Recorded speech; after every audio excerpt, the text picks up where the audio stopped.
Hello friends, कैसे हैं आप लोग। सबको मेरा जय भीम। नमो बुद्धा। बाबा Saheb Ambedkar life and mission में शिक्षित बनो, संगठित हो और संघर्ष करो। 18-19 जुलाई को ऑल इंडिया डिफेंस क्लास की ओर से नागपुर के मॉल पार्क में एक सम्मेलन का आयोजन किया गया। हजारों लोग शामिल हुए और गगनभेदी नारों के साथ डॉक्टर अंबेडकर का सम्मान किया। इस सभा में पंजाब, बंगाल और मद्रास प्रांत के कार कई कार्यकर्ता और नेता भी शामिल हुए। अध्यक्षीय भाषण में एन शिवराज ने डॉक्टर अंबेडकर को वारसराय के एग्जीक्यूटिव काउंसिल में लिए जाने की बधाई दी और कहा कि इससे जनता की सेवा का एक नया रास्ता खुल गया। कॉन्फ्रेंस से लेकर क्रिप्स योजना तक के सारी घटनाओं की चर्चा की। उन्होंने कहा कि क्रिप्स स्कीम गरीब उपेक्षित वर्ग के साथ धोखा है। मुस्लिम लीग द्वारा पाकिस्तान मांग के बारे में उन्होंने कहा कि जब जिन्ना मुसलमानों को अल्पसंख्यक कहते थे तो देश के सिख, ईसाई, अछूत, फारसी अल्पसंख्यक सभी साथ मिलकर संघर्ष करते थे। लेकिन जिन्ना ने मुसलमानों को अलग राष्ट्र माना है तो मजबूर होकर सभी को अलग अलग संघर्ष करना पड़ रहा है। अब यह भी हो सकता है कि हक के लिए कभी अछूतों को मुसलमानों के खिलाफ संघर्ष करना पड़े। डॉक्टर अंबेडकर ने इस बात पर संतोष जताया कि अछूतों में जागृति आई है, अब हर क्षेत्र में प्रगति कर रहे हैं। शिक्षा में भी कुछ आगे बढ़े हैं। अछूत महिलाओं में भी जागृति और हिम्मत पैदा हुई है। तेजी से आ रही जागृति व प्रगति के लिए हम सभी को गौरव महसूस करना चाहिए। अब मुसलमानों की तरह अछूत भी राजनीति में हिंदुओं से अलग स्वतंत्र मांग है। इसलिए हमें अलग राजनीतिक अधिकार मिलने चाहिए। गांधी जी हमारे बड़े विरोधी हैं। वायसराय के एग्जीक्यूटिव काउंसिल में अछूत समाज को जो प्रतिनिधित्व मिला है उस पे समता, स्वतंत्रता व बंधुत्व के विचारों का विरोध करने वाले ब्राह्मणवाद की छाती पर मानो खूंटा ठोक दिया है। डॉक्टर अंबेडकर ने सेकेंड वर्ल्ड वॉर में ब्रिटेन के समर्थन की घोषणा की और कहा कि यह विश्व युद्ध तानाशाही और लोकतंत्र के बीच लड़ा जा रहा है। यह तानाशाही किसी भी नैतिक आधार पर नहीं है, बल्कि वंश, रंग, भेद के अभिमान पर ही। नाजीवाद मनुष्य के भविष्य के लिए एक खतरा है। दुनिया में लोकतंत्र के कारण मानव का आपस में रिश्ता जुड़ा हुआ है। इसलिए लोकतंत्र के बचाव के लिए हर तरह के प्रयासों को स्वीकार करना चाहिए। यदि लोकतंत्र खत्म हो गया तो भविष्य का भी विनाश हो जाएगा। भाषण के आखिरी में बाबा साहब ने 3 मूल मंत्रों का जो संदेश, उपदेश व आदेश दिया वह उनके संपूर्ण जीवन एक सार बनकर आज भी देश विदेश के उपेक्षित, वंचित व शोषित वर्ग की प्रेरणा बना हुआ है। उन्होंने कहा कि आप शिक्षा प्राप्त करें, संगठन पैदा करो और संघर्ष करो। आप अपने पर भरोसा रखें। जब न्याय हमारे साथ है तो हम संघर्ष में जरूर सफल होंगे। इस तरह के संघर्ष से मुझे खुशी होती है। हमारी लड़ाई धन दौलत के लिए नहीं है और न ही सत्ता प्राप्त करने के लिए है। हमारी लड़ाई आजादी हासिल करने के लिए है। मानवीय अधिकार और इंसान का दर्जा प्राप्त करने के लिए यह संघर्ष है। हमारे स्वतंत्र अस्तित्व के लिए अब खतरा पैदा हो गया है, इसलिए हमें अधिक संगठित व सचेत होने की जरूरत है। हम न्याय व मानवता के लिए संघर्ष करते हैं। अपने मेरे प्रति जो सम्मान, आत्मीयता व समर्पण की भावना व्यक्त की है, उसके बदले में मैं आपसे आश्वासन चाहता हूँ कि आप समर्पण निष्ठा के साथ संगठित होंगे, संघर्ष करेंगे और जब तक अपने अधिकारों को प्राप्त न कर ले पीछे नहीं हटेंगे। हमारे संघर्ष का उद्देश्य स्वतंत्रता है। मेरा आपका एक ही उपदेश है, एक ही आदेश है कि पढ़ो, संगठित हो जाओ, प्रचारक बनो, आत्मविश्वासी और आशावादी बनो। अछूतों की मांगों को रखने के लिए राजनीतिक पार्टी की जरूरत है।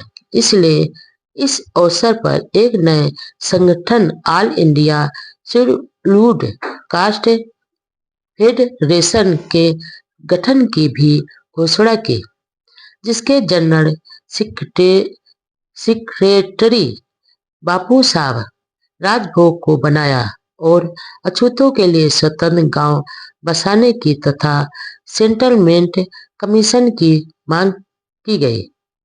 सम्मेलन के अंत में कहा कि मुझ पर यह आरोप लगाना गलत है कि मैं मिलता जुलता नहीं हूँ और किताबों में ही ज्यादा व्यस्त रहता हूँ।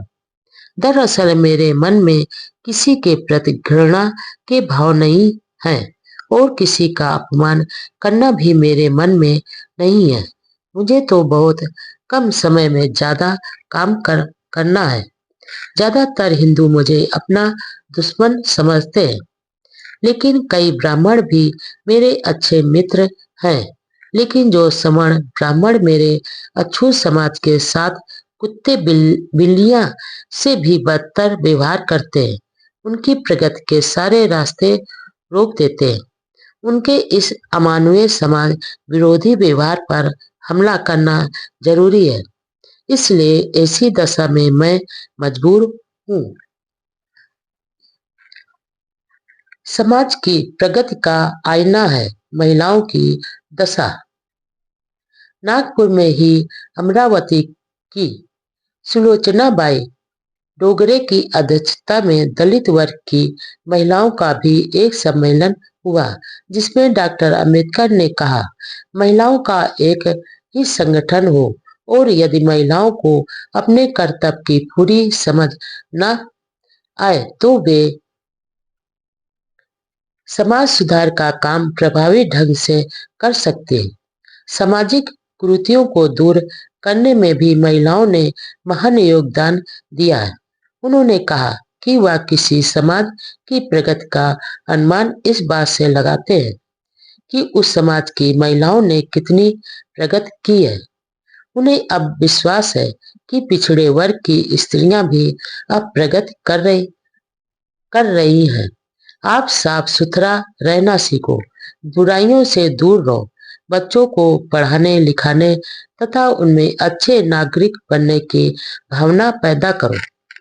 उनके मन में कुछ करने के लिए महत्वाकांक्षा जागृत करो। उनके मन में यह भावना पैदा कर दो कि वह इस संसार में महान बनने के लिए आए हैं। उनके मन में छोटे बनने के सभी विचार दूर करो। बच्चों के विवाह करने में जल्दबाजी मत करो। शादी एक जिम्मेदारी है, इसलिए बच्चे जब तक विवाह के बाद की पारिवारिक जिम्मेदारियों निभाने में आर्थिक रूप से सक्षम नहीं हो जाए, तब तक शादी मत करो। विवाह करने वालों को यह बात ध्यान में रखना चाहिए कि ज्यादा बच्चे पैदा करना पाप है। हर माँ बाप का यह फर्ज होना चाहिए कि उन्हें जो सुख सुविधाएं अपने माता पिता से मिली है, उससे ज्यादा अपनी संतानों को दे। सबसे अधिक महत्वपूर्ण बात यह है कि हर माँ अपनी बेटी को शादी के बाद पति व उसके परिवार का सहयोगी बनने की शिक्षा दे, उसे अपने पति का मित्र बनाने तथा समानता के रिश्ते के व्यवहार की शिक्षा दे, उसकी दासी नहीं। मुझे पूरा विश्वास है कि यदि आप इन बातों पर अमल करेंगे तो आप जीवन में प्रगति करेंगे और समाज में सम्मान व समृद्धि हासिल करेंगे। उस जमाने में अछूत महिलाओं का इतना विशाल सम्मेलन होना उनकी जागृत का परिचायक था। इसमें विशेष रूप से सक्रिय रही इंदिरा बाई पाटिल और कीर्तिबाई पाटिल के योगदान की प्रशंसा की गई। इस सम्मेलन में 2 प्रस्ताव भी लिए गए। पहला, एक से ज्यादा शादियों पर रोक लगाई जाए। दूसरा, महिला मजदूरों को वेतन के साथ प्रस्तुति छुट्टियों की सुविधाएं दी जाए। उसी दिन नागपुर में पंजाब के गोपाल सिंह खालसा की अध्यक्षता में समता सैनिक दल का भी विशाल सम्मेलन हुआ, जिसमें बाबा साहब ने कहा कि वह अहिंसा के सिद्धांतों को बहुत चाहते हैं, लेकिन इसके साथ वह हिंसा के दबाव में भी जीना भी नहीं चाहते। उन्होंने सैनिकों को आह्वान किया कि गुलामी, बेबसी व दीनहीन का जीवन न जिए। उन्होंने महान संत तुकाराम की बाणी का हवाला देते हुए कहा कि दुष्टों का नाश और सज्जनों का तारण यानी पालन भी एक प्रकार की अहिंसा ही है। सभी प्राणियों के प्रति करुणा व दया करना अहिंसा का ऊंचा सिद्धांत है। साथ ही दुष्टों का विनाश करना भी अहिंसा का एक भाग है। इसके बिना अहिंसा का कोई अर्थ नहीं होगा। सिर्फ मन बहलाने व पराये को उपदेश देने की तरह हो जाएगा। शक्ति व शील का पालन करना ही हमारा ध्येय होना चाहिए। हालांकि बाबा साहब ने 1956 में बौद्ध धर्म को अंगीकार किया, लेकिन व्यवहार में वह बहुत पहले से ही बुद्ध के अनुयायी बन चुके थे। इसलिए हर सभा में वह बुद्ध की शिक्षाओं का हवाला देते हुए अछूतों को अपने दीपक स्वयं बनने का आह्वान करते थे। अपने कल्याण के लिए खुद को ही आगे आने के लिए प्रेरित करते थे। नागपुर प्रवास के दौरान लाला जयनारायण ने डॉक्टर अंबेडकर के सम्मान में एक छोटा समारोह रखा। इसी दौरान दिल्ली से वायसराय का संदेश लेकर एक अधिकारी नागपुर पहुंचा।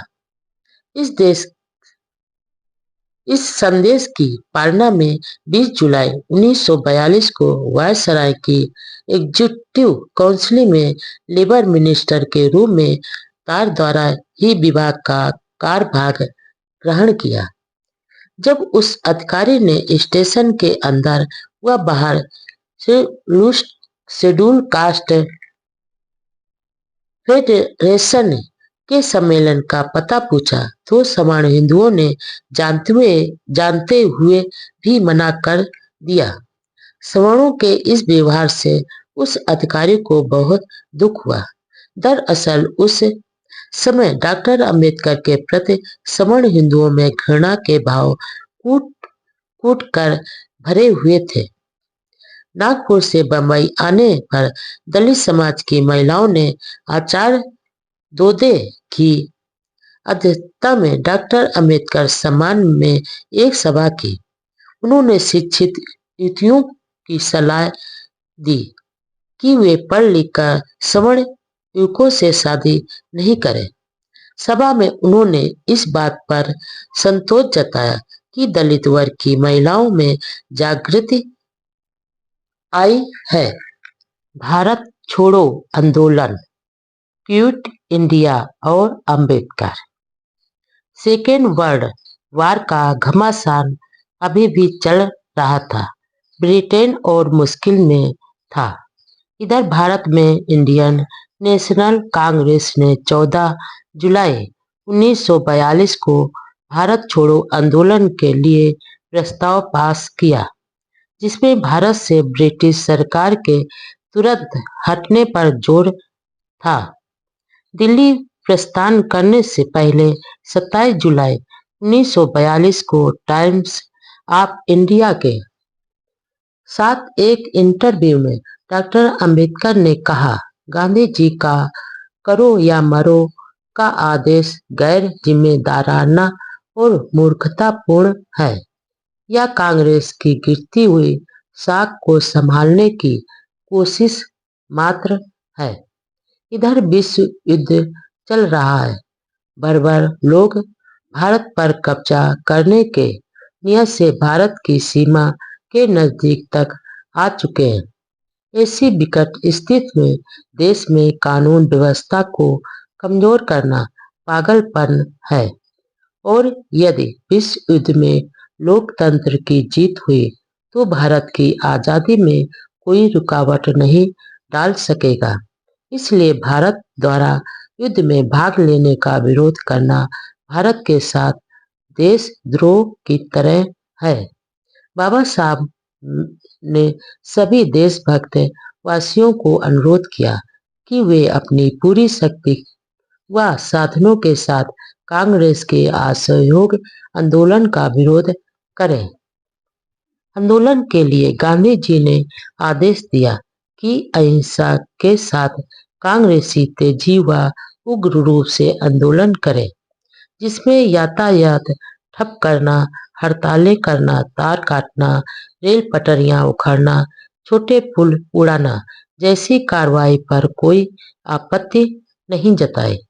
जवाहरलाल नेहरू ने भी आंदोलन के बारे में कहा कि जुल्म के खिलाफ अपने जीवन को खतरे में डालकर आंदोलन तेज करना, जिसमें सरकारी भवनों, न्यायालयों, पुलिस थानों पर कब्जा करना आदि शामिल है।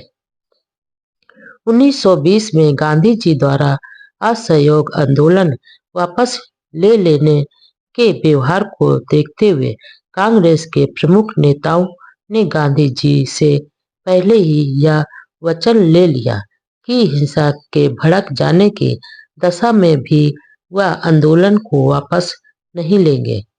गांधी जी के इस आंदोलन का विरोध सिर्फ अंबेडकर ने ही नहीं किया, बल्कि मुस्लिम लीग भी खिलाफ में थी। हिंदू महासभा के अध्यक्ष सावरकर ने कहा कि संघर्ष शुरू करने से पहले कांग्रेस यदि भारत की एकता व अखंडता को बनाए रखने का आश्वासन दे तो वह कांग्रेस के आंदोलन का समर्थन जरूर करेंगे। आखिर 8 अगस्त 1942 को कांग्रेस ने बहुचर्चित भारत छोड़ो आंदोलन शुरू कर ही दिया। वायसराय की एग्जीक्यूटिव काउंसिल की एक इमरजेंसी मीटिंग हुई, जिसमें यह प्रस्ताव पास किया कि ऐसे विकट दौर में कांग्रेस का यह आंदोलन देश में अराजकता पैदा कर मुश्किल हालात में डालने वाला है, मानवीय स्वतंत्रता के लिए चल रहे प्रयासों को पागलपन से तोड़ देने वाला है, जो देश के लिए चुनौती है। कांग्रेस के सभी बड़े नेताओं को गिरफ्तार कर लिया गया।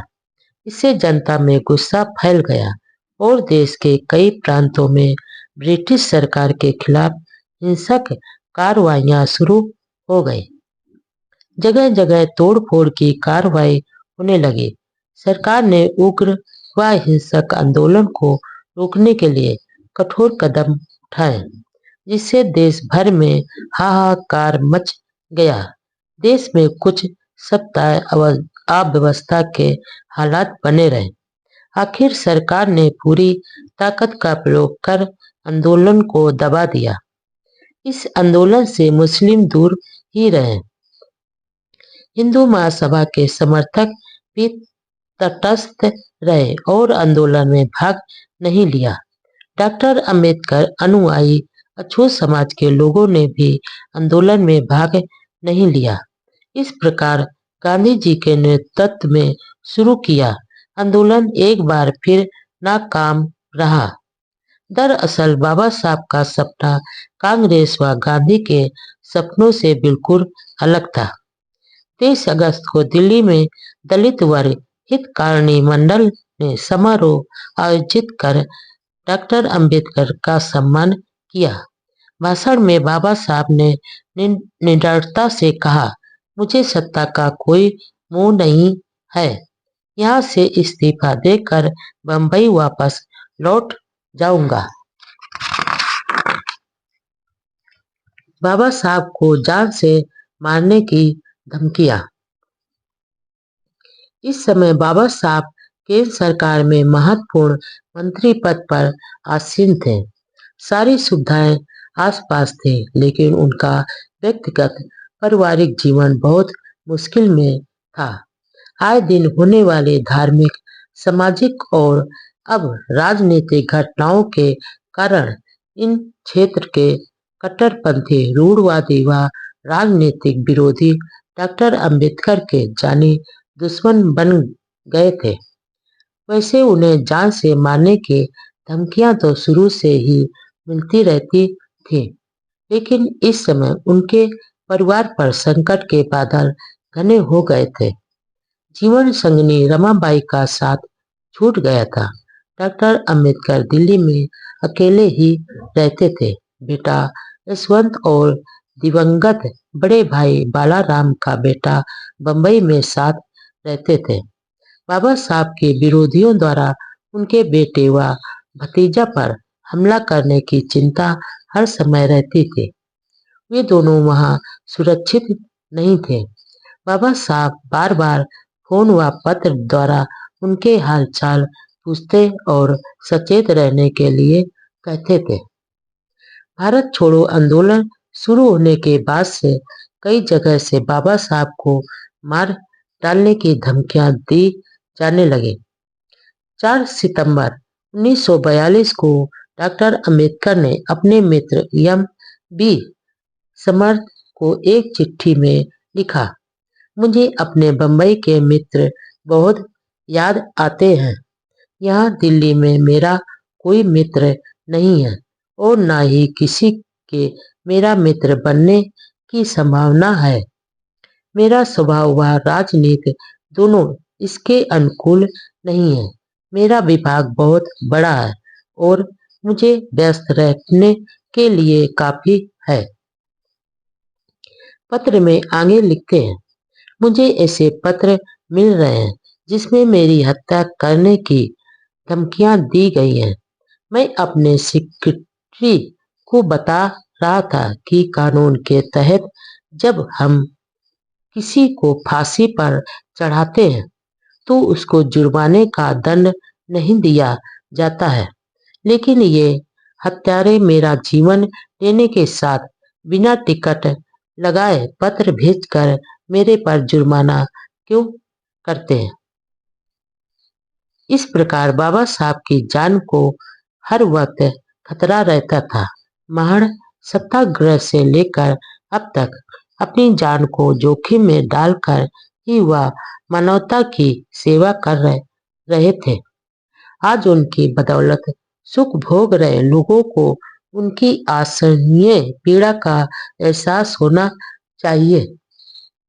13 नवंबर 1942 के दिन लेबर मिनिस्टर के रूप में डॉक्टर अंबेडकर के एक वार्ता भारतीय मजदूर और विश्व युद्ध ऑल इंडिया रेडियो बंबई से प्रसारित हुई। अपने भाषण में उन्होंने कहा, यह युद्ध संसार के विभिन्न देशों की सीमाओं का निर्धारण या बंटवारे के लिए नहीं है, बल्कि यह एक ऐसी क्रांति है जो इंसान इंसान के बीच और राष्ट्र राष्ट्र के बीच सह जीवन का रिश्ता कैसे कायम हो, इसके लिए परिवर्तन लाने के लिए हो रहा है। यह सामाजिक पुनर्रचना की मांग है, वह सरकार के नवनिर्माण के लिए है। इसलिए मजदूरों को नाजियों के खिलाफ जीत हासिल करने के लिए लड़ना चाहिए। ये नाजी जीत गए तो आजादी का गला घोट देंगे। युद्ध में जीत के बाद स्वतंत्रता और नए समाज के निर्माण की प्राप्ति होगी। लोकतंत्र स्थापित होगा। 14 अप्रैल 1942 का दिन नजदीक आ रहा था। यह दिन दलितों के मसीहा बाबा साहब का जन्म दिन था। सभी लोग अपने गौरव का 50वां जन्मदिन धूमधाम से मनाना चाहते थे। इस बार इंडिपेंडेंट लेबर पार्टी व बंबई प्रांत के 50 अन्य संगठनों ने रजत जयंती मनाने का फैसला किया। डॉक्टर अंबेडकर दलितों के बेताज बादशाह थे। उनका जन्मदिन दलितों के लिए आनंद और उल्लास का एक पवित्र उत्सव होता था। महाराष्ट्र के प्रगतिशील सवर्ण शिक्षित हिंदू का एक वर्ग भी डॉक्टर अंबेडकर का प्रशंसक रहा है और आज भी है। जन्मदिन के अवसर पर होने वाले सभाओं में सवर्ण हिंदू भी वक्ता तथा श्रोता के रूप में शामिल होते थे। मानवता के मसीहा के 50वें जन्मदिन का जश्न 12 अप्रैल को बंबई और उपनगरों से शुरू हुआ। वह पूरे देश में 9 दिन तक मनाया, जिसमें सैकड़ों संस्थाओं ने अपने अपने स्तर पर गोष्ठियां, सभाएं, जुलूस व सांस्कृतिक कार्यक्रम आयोजित किए। डॉक्टर अंबेडकर की निस्वार्थ सेवा व समाज व देश के लिए किए जा रहे सराहनीय योगदान की प्रशंसा की गई। उनके व्यक्तित्व व कृतित्व के गुणगान किए गए। पुणे में एक विशाल जुलूस निकालकर खुशियां बांटी गई। वहां शनिवार वाड़ा में एक बड़ी सभा में एमसी राजा राजभोज के भाषण हुए। अध्यक्षता प्रोफेसर भाटे ने की। सभा में सभी ने बाबा साहब के योगदान का आभार जताया तथा उनके सुखमय व दीर्घायु जीवन की कामना की। पुणे नगर पालिका के हाल के आयोजित सभा में पालिकाध्यक्ष गणपतराव बलवाड़े ने अध्यक्षता की। सभा में डॉक्टर मोहल्ले पोप लाल शाह चौहान, राजा राम भोले आदि कई वक्ताओं ने बाबा साहब के नेतृत्व, प्रतिभा, त्याग व साहस की सराहना की। सभी ने अपने दिलों के उद्गार व्यक्त किए। जिला लोकल बोर्ड में भी संपन्न हुई।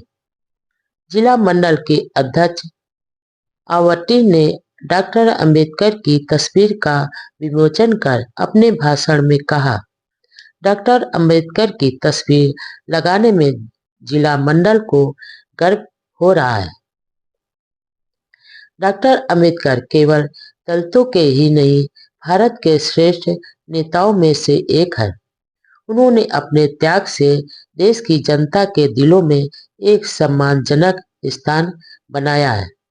अप्रैल में ही बंबई के पास कल्याण में रूही दास युवक सुधारक संघ की महिला शाखा की सभा में बाबा साहब ने आह्वान किया कि अछूत समाज अपने उद्धार के ध्येय से निर्वाचित न हुए।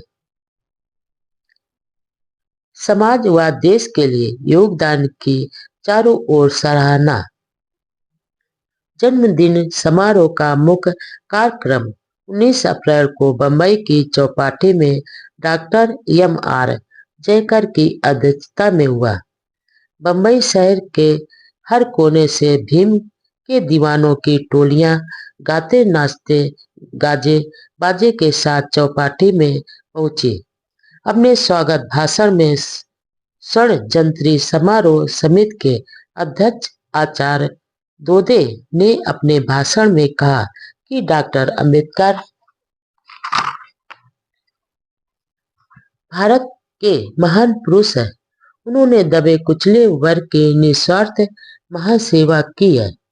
डॉक्टर जयकर ने अपने उद्गार में कहा कि बाबा साहब ने गोलमेज कॉन्फ्रेंस ने उपेक्षितों की आवाज उठाने तथा पुनः पैक्ट के समय शांति व धैर्य का जो परिचय दिया वह बेमिसाल व प्रशंसनीय है।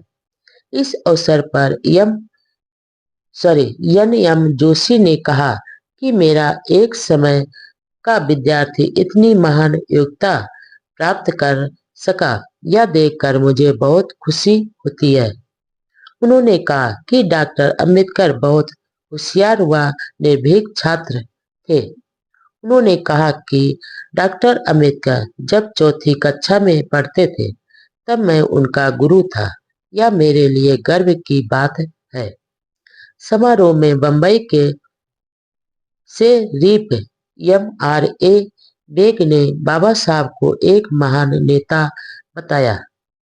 इस अवसर पर डॉक्टर अंबेडकर को 580 रुपए की थैली भेंट की गई। 21 अप्रैल 1942 को महाराष्ट्र के सभी बड़े अखबारों ने अपने संपादकीय लेखों में डॉक्टर अंबेडकर की सेवा व विद्वत्ता की सराहना की। टाइम्स ऑफ इंडिया बंबई ने लिखा, आर्थिक और राजनीतिक ताकत के बिना अछूतों के सामाजिक क्षमता हासिल होना मुश्किल होगा और डॉक्टर अंबेडकर इस सच्चाई को अच्छी तरह जानते हुए सही दिशा में चल रहे हैं। छुआछूत व जात पात के खात्मे से हिंदू समाज मजबूत होगा, भारतीय समाज तेजी से प्रगति करेगा। इसलिए अछूतों के कल्याण के लिए डॉक्टर अंबेडकर जो प्रयास कर रहे हैं उन्हें प्रचंड समर्थन मिलना बहुत जरूरी है। बॉम्बे कल ने लिखा कि अंबेडकर दलितों की दशा सुधारने के लिए महान सेवा कर रहे हैं। यह भी लिखा कि दलितों के साथ अमानवीय व्यवहार से आठों प्रहर चिंता करने वाले डॉक्टर अंबेडकर को दलितों के प्रति जितनी अपनत्व व प्यार है उतना ही दलितों का शोषण व छल कपट करने वालों के प्रति मन में आक्रोश है। नागपुर के महाराष्ट्र नामक अखबार ने कहा, अपनी निस्वार्थ सेवा त्याग व बुद्धिमानी से जो थोड़े महाराष्ट्रीय नेता भारत को राजनीतिक क्षेत्र में चमके हैं उनमें डॉक्टर अंबेडकर सबसे आगे हीरे की तरह चमक रहे हैं। दलित समाज में जो थोड़ी जागृत व प्रगति हुई है, स्वतंत्र राजनीतिक दर्जा मिला है, वह सब उनके ही प्रयासों का परिणाम है। पुणे के अखबार ज्ञान प्रकाश ने लिखा कि डॉक्टर अंबेडकर का जीवन भारतीय लोगों के लिए एक महान आदर्श है। उन्होंने अपने स्वार्थ व सफलता के लिए कभी भी समाज व राष्ट्र को कभी धोखा नहीं दिया और सरकार के सामने जनता के बीच हर मुद्दे पर निर्भीकता से विचार रखे। पुणे के ही मराठी दैनिक अखबार काल ने लिखा कि डॉक्टर अंबेडकर महाराष्ट्र के प्रतिनिधि नेता हैं। अन्य महाराष्ट्रीय नेताओं की तरह उनमें न केवल कर्तव्यपरायणता व बुद्धिमत्ता है बल्कि त्याग, विद्वत्ता और सच्चाई भी है। बंबई के प्रभात मराठी दैनिक ने कहा, डॉक्टर अंबेडकर आधुनिक भारत के क्रांतिकारी युग पुरुष हैं। दलितों के उत्थान के लिए उनके द्वारा किए कार्यों की जितनी प्रशंसा की जाए कम है। ऐसा कार्य तो आज तक अन्य किसी ने नहीं किया। मानवतावादी विराट व्यक्तित्व के प्रति आदर व सम्मान। जन्मदिन की बधाई व आगे सफल जीवन की कामना करते हुए सावरकर ने प्रकाशित किया संदेश प्रकाशित किया। उन्होंने लिखा, डॉक्टर अंबेडकर का व्यक्तित्व, उनकी विद्वता, संगठन चतुरता, कुशल नेतृत्व का गुण आदि कई सद्गुणों के मिलन से वह आज देश के एक महान आधार स्तंभ बन गए हैं। अछूतों में आत्मविश्वास व स्वाभिमान जगाने व उद्धार की चेतना पैदा करने में जो सफलता प्राप्त है वह भारत की अमूल सेवा की है। उनका कार्य चिरस्थायी, दूरदर्शी, स्वदेशाभिमानी व मानवतावादी है। डॉक्टर अंबेडकर जैसे विराट व्यक्तित्व व उनके कार्य के प्रति आदर व सम्मान प्रकट करते हुए उनके दीर्घायु होने व सफलता की कामना करता हूँ। बम्बई प्रांतीय हिंदू सभा ने विशेष प्रस्ताव पारित करके डॉक्टर अंबेडकर का अभिनंदन किया गया।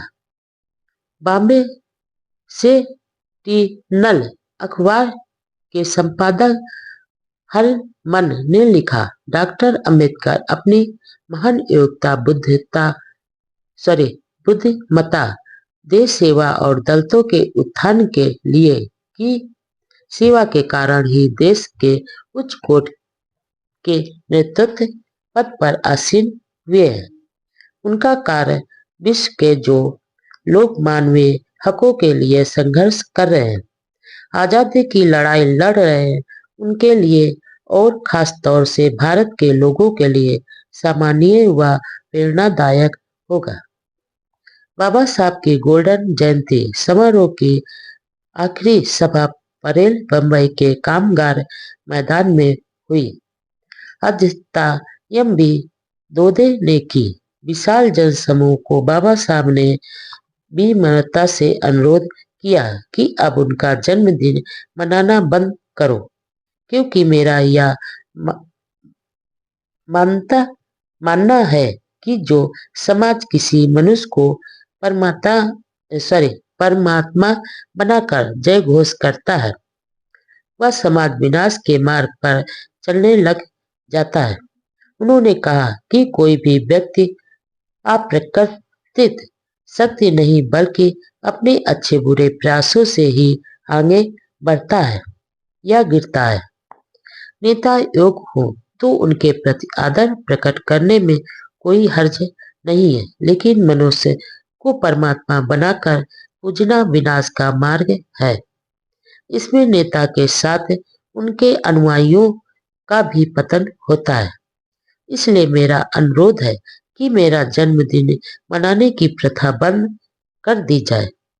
उन्होंने आगे कहा कि अछूतों की राजनीतिक, सामाजिक व आर्थिक दशा में कुछ सुधार तो अवश्य हुआ है, लेकिन अभी बहुत कुछ करना बाकी है। हिंदू समाज में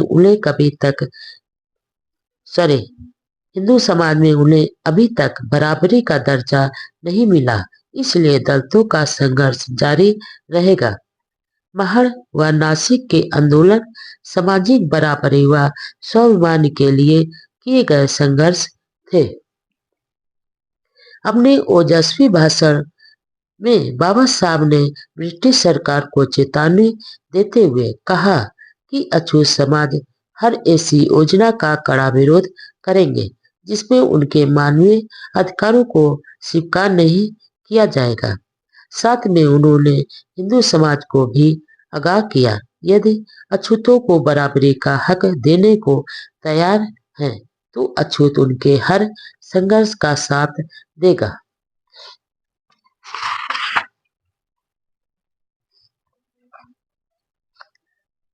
वायसराय के काउंसिलिंग में बाबा साहब को श्रम मंत्री का सम्मान।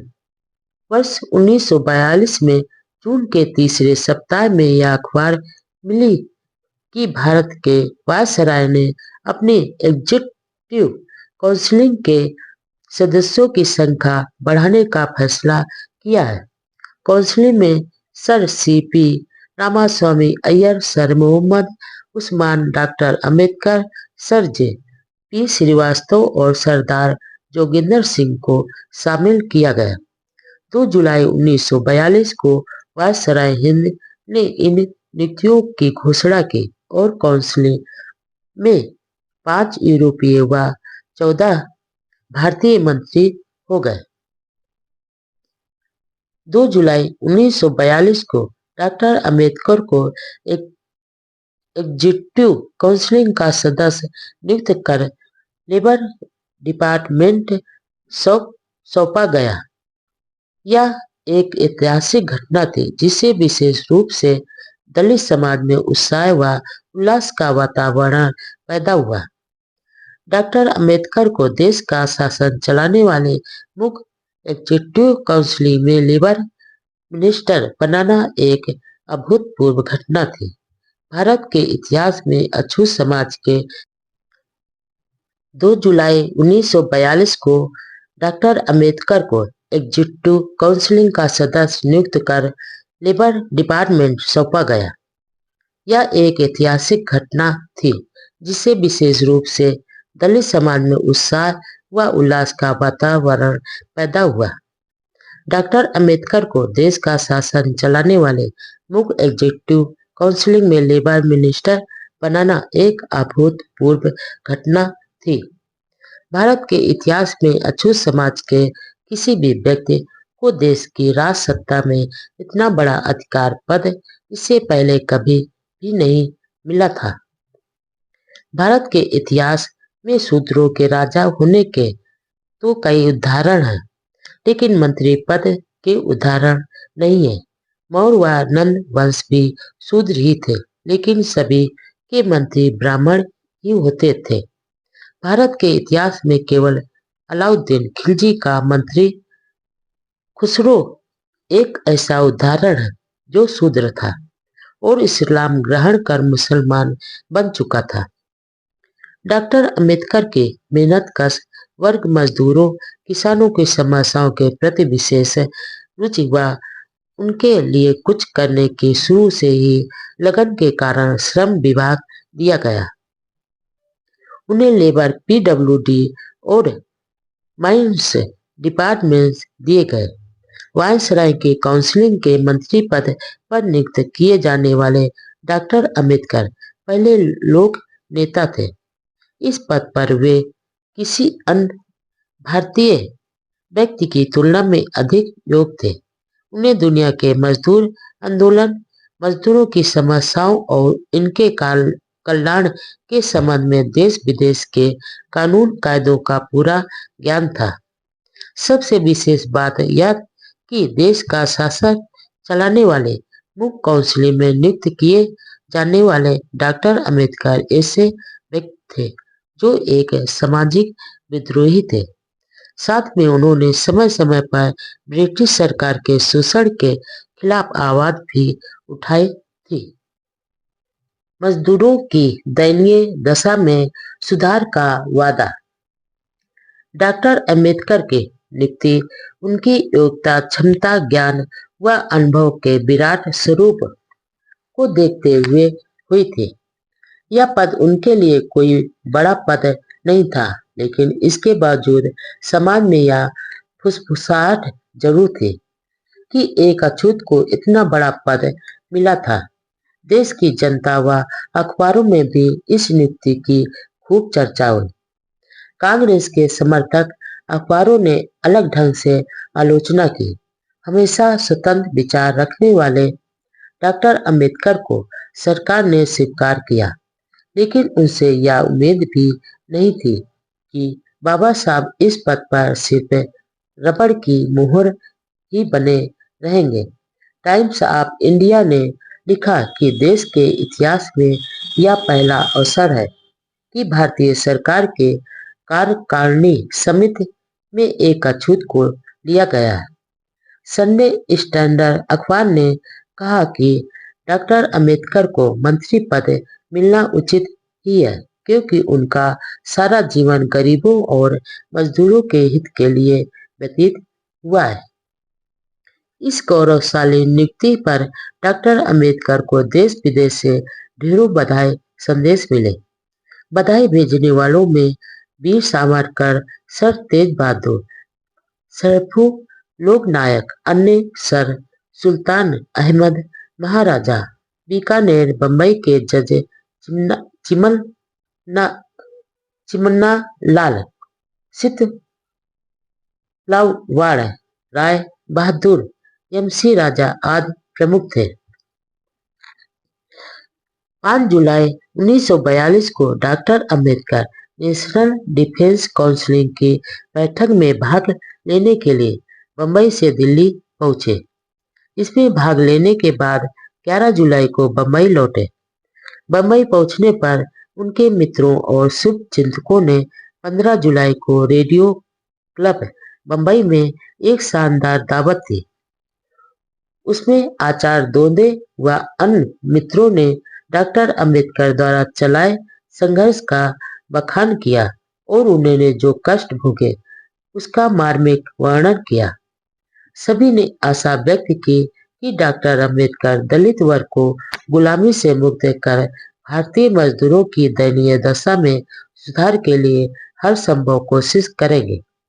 वह अपने भाषण में डॉक्टर अंबेडकर ने कहा, उनका जन्म एक साधारण गरीब परिवार में हुआ, गरीबी में बड़ा हुआ, गरीबों के साथ रहा। मैं उनकी ही तरह खुली जमीन पर टाट के बिस्तर पर सोया हूँ और फटे कपड़े पहने हैं। मैंने गरीबी के दुख व कठिनाइयां देखी ही नहीं बल्कि भोगी भी है। उन्होंने कहा कि दबे कुचले लोगों और उनके मित्रों के लिए दिल्ली में उनके मकान के दरवाजे हमेशा खुले रहेंगे और मंत्री पद की अधिकार मिलने के बाद भी उनके व्यवहार में कोई फर्क नहीं पड़ेगा। बम्बई पहुंचने के दूसरे दिन इंडिपेंडेंट लेबर पार्टी और बम्बई म्यूनिसिपल लेबर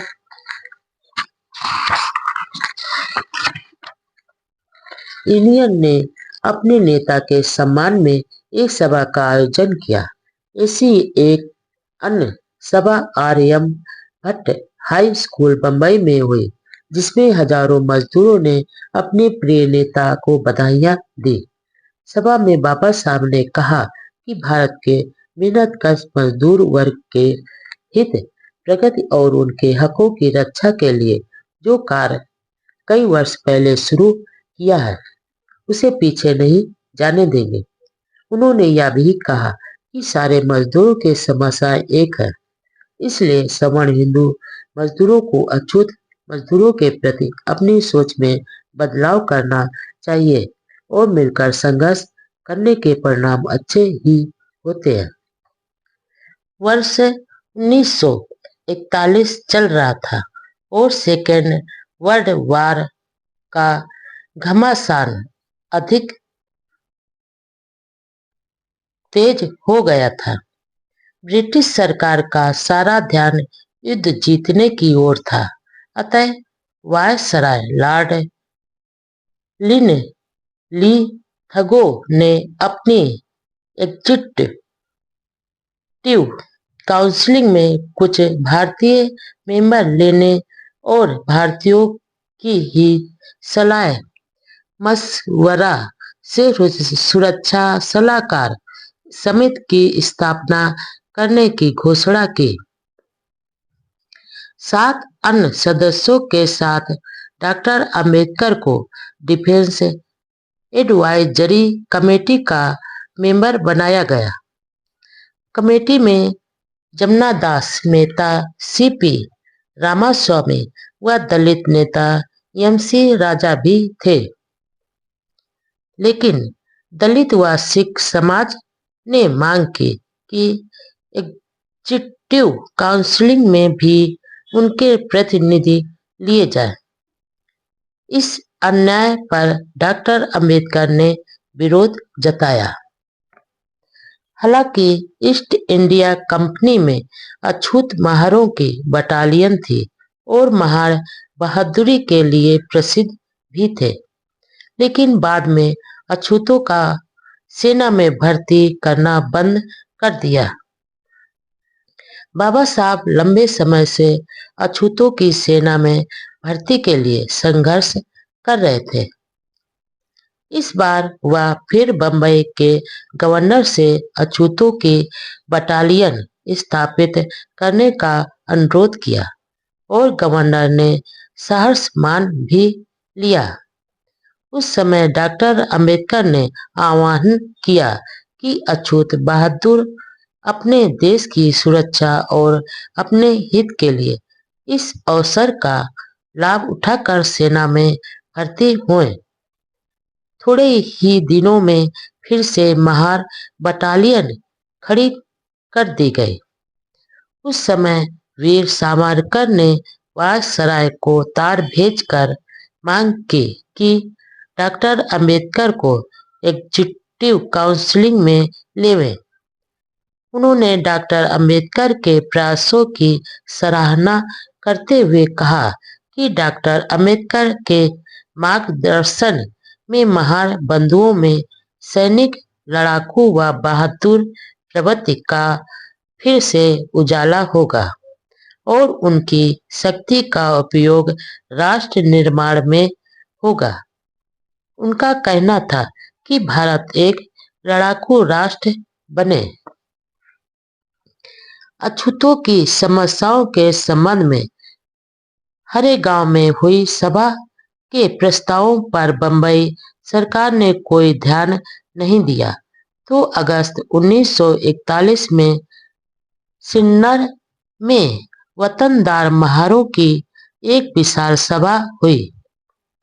उसमें डॉक्टर अंबेडकर ने कहा कि उन्होंने सरकार से शिकायत की है कि देश पांडे व देशमुखों जैसे वतनदारों को कुप्रथा से मुक्त कराने के बाद वतन संपत्ति का लाभ लेने की इजाजत दी है, लेकिन महान वतनदारों को यह सुविधा नहीं दी गई, जो अन्याय है। यदि सरकार ने अधिक लगाए गए टैक्स को वापस नहीं लिया तो महार उस समय तक सरकार के साथ असहयोग करेंगे। वहां से बंबई आने पर डॉक्टर अंबेडकर ने गवर्नर रोजर से लंबी मुलाकात की। सिन्नर सम्मेलन में डॉक्टर अंबेडकर के भाषण में सरकार को दी गई चेतावनी व घोषणा की खबर बंबई के अखबारों में प्रमुखता से छपी। वायसराय लॉर्ड लिथगो उन दिनों बंबई में ही थे और उन्होंने भी खबर को ध्यान से पढ़ा। उन्हें बंबई के गवर्नर को डांट पिलाई कि अछूतों की जायज मांग न मानकर अनावश्यक रूप से अछूतों को सरकार के विरोध में खड़ा कर दिया। इसका अवसर यह हुआ कि अगले ही दिनों में बंबई सरकार ने महारों पर ज्यादा टैक्स का वह आदेश वापस ले लिया और बाबा साहब की जीत हुई। इसके बाद कई सभाओं में डॉक्टर अंबेडकर ने अछूतों को सेना में भर्ती होने पर जोर दिया। युवकों को सेना अधिकारियों की परीक्षाओं में भाग लेकर सेना अधिकारी बनने का भी आह्वान किया। उन दिनों वह एक नई पुस्तक हिंदुओं ने हमारे साथ क्या बर्ताव किया लिखनी शुरू की। प्रकाशन के लिए एक अमेरिकी प्रकाशक से बात भी हुई। आखिर यह पुस्तक 1945 में प्रकाशित हुई। उस समय हालांकि गांधी जी बाहर थे, लेकिन कांग्रेस के अधिकतर नेता जेलों में थे। इधर मुसलमानों ने पाकिस्तान की मांग तेज कर दी। फरवरी 1942 के मध्य में बंबई में एक व्याख्यानमाला के तहत डॉक्टर अंबेडकर की पुस्तक फास्ट ऑन पाकिस्तान पर डॉक्टर अंबेडकर के मित्र और प्रसिद्ध शिक्षाविद आचार्य एम बी दोदे के आग्रह पर डॉक्टर अंबेडकर ने बहस का जवाब देते हुए कहा, जो लोग यह मानते हैं कि पाकिस्तान बनना गलत है, तो पाकिस्तान उनके लिए भविष्य में भारी संकट प्रकट होगा। जो कौम अपना इतिहास भूल जाती है, वह इतिहास का निर्माण नहीं कर सकते। भारतीय फौज में से मुसलमानों की संख्या कम कर सेना को एक निष्ठ व सुरक्षित बनाना जरूरी है। अपनी मातृभूमि की सुरक्षा हम करेंगे। लोगों का यह सोचना गलत है कि पाकिस्तान हासिल करने पर मुसलमान पूरे भारत पर अपना साम्राज्य फैला देंगे और हिंदू उनके आगे घुटने टेक देंगे। मैं स्वीकार करता हूँ कि सवर्ण हिंदुओं के साथ कुछ मुद्दों पर मेरा मतभेद व झगड़ा है, लेकिन आपके सामने मैं यह प्रतिज्ञा करता हूँ कि अपने देश की स्वतंत्रता सुरक्षित रखने के लिए, अपनी मातृभूमि की रक्षा के लिए मैं अपने प्राणों को भी न्यौछावर कर दूंगा। राष्ट्र भावना से ओतप्रोत भाषण को सुनकर श्रोताओं ने डॉक्टर अंबेडकर की जय घोष से सभा हाल गूंजा दिया। उन्हीं दिनों सर स्टेफर्ड क्रिप्स रूस की सफल यात्रा के बाद लंदन वापस आए थे और यह घोषणा की गई कि भारत की समस्या को हल करने का काम उनको सौंपा गया है। डॉक्टर अंबेडकर ने अपनी योजना तैयार कर सर क्रिप्स को पेश की। चीनी नेता च्यांग काई शेक ने कहा था कि अंग्रेज भारत को तुरंत सत्ता सौंपे। इस पर डॉक्टर अंबेडकर ने कहा कि चीनी नेताओं ने कहा तो है, लेकिन समस्याओं का ठोस समाधान नहीं बताया। ब्रिटिश सरकार को वर्ल्ड वार के खत्म होने के बाद 3 साल के अंदर भारत को डोमिनियन स्टेटस का दर्जा देने का वचन देना चाहिए और यदि भारत की पार्टियां युद्ध बंद होने के बाद 1 साल में सम्मति से कोई योजना पेश नहीं करेंगे और आपस में सहमत नहीं हुए, तो भारत की समस्या इंटरनेशनल ट्रिब्यूनल को निर्णय के लिए सौंप दी जाए और ब्रिटेन यह घोषणा करे कि वह इस फैसले को डोमिनियन भारत के संविधान में शामिल करेगा। जिन्ना द्वारा मुसलमानों को 50% प्रतिनिधित्व की मांग पर डॉक्टर अंबेडकर ने कहा, यह सरासर गलत मांग है और लॉर्ड लिथगो को जिन्ना की मांग ठुकरा देने पर धन्यवाद दिया। उन्होंने कहा कि इस मांग को मानने से अस्थायी रूप से भी राष्ट्रीय सरकार नहीं बन पाएगी। ब्रिटिश साम्राज्य का सूरज डूबने लगा। युद्ध का घमासान जारी था। युद्ध में जापान ने सिंगापुर हासिल कर ब्रिटिश सरकार को हरा दिया। कहा जाता था कि ब्रिटिश सरकार में कभी सूरज नहीं डूबता, लेकिन हार के कारण ब्रिटेन का सूरज डूबता जा रहा था। युद्ध में हार के कारण चीन व अमेरिका ने भी ब्रिटेन पर दबाव दिया कि वह भारत की राजनीतिक समस्या का जल्दी समाधान करे। ब्रिटेन मुश्किल में था। आखिर मार्च 1942 के तीसरे सप्ताह में विशेष रूप से भारत की समस्या के समाधान हेतु सर स्टेफर्ड क्रिप्स एक योजना के साथ भारत आए। वह कांग्रेस, मुस्लिम लीग, हिंदू महासभा, सिख संस्था और रियासतों के प्रतिनिधियों से अलग अलग मिलकर 29 मार्च 1942 को योजना प्रस्तुत की। डॉक्टर अंबेडकर व एम.सी. राजा भी सर किप्स से 30 मार्च 1942 को मिले।